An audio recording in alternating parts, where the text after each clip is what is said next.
First off, I want to say happy birthday to Saul Canelo Alvarez. You know, one of the best young fighters, most accomplished young fighters in the sport of boxing history. You know they hating on you, Canelo. But if you not doing something right, they ain't got nothing to hate on. That's a sign of your true greatness. You dig? This your boy CJ Goodfella. Let's enter the boxing clinic. Now, I've been watching videos of Canelo Alvarez training, swimming, hitting the bag, punching underwater. Crazy combinations. He's going nuts. It seems that he's obsessed with beating Triple G Gennady Golovkin. Now, Golovkin and Abel Sanchez is assistant, and Golovkin is still going to take the same old approach. They're not going to overtrain or leave anything in the gym. And at the commercial shoot, they said he looked a little bit chubby. I seen him. I'm not worried about it. He said during the, I think it was the Ward and Kovalev fight. I think it was. He said he'd been enjoying himself, letting Golovkin eat, and they know how to bring the weight down. He doesn't never get too big, and they just enjoying themselves right now. And he's really snapping it back into shape. So they don't like to train more than 8 weeks out, and that's understandable.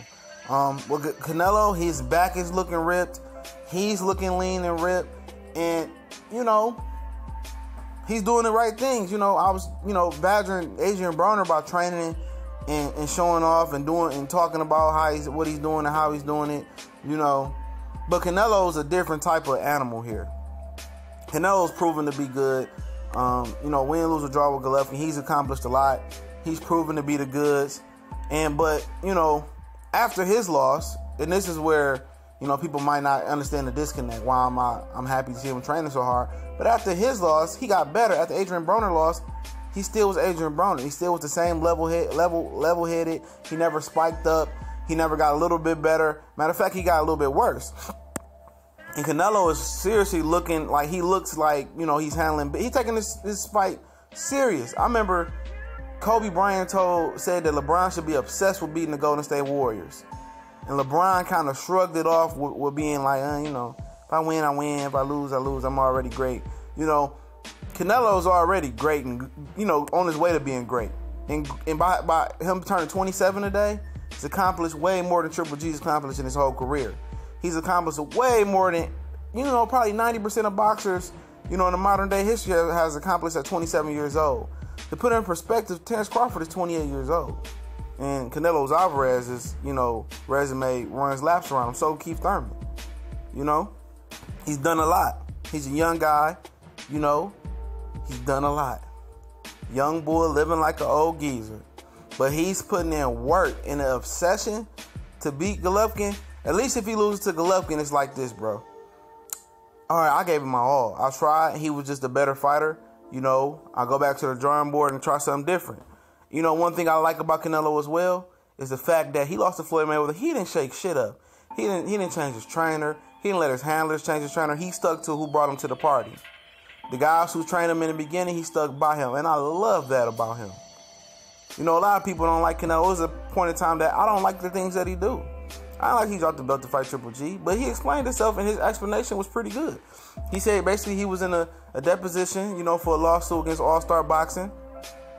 And for them, they wanted them to negotiate in that 15-day span. He said I was dealing with court cases and I had time to negotiate, so I dropped the belt. I'm cool with that.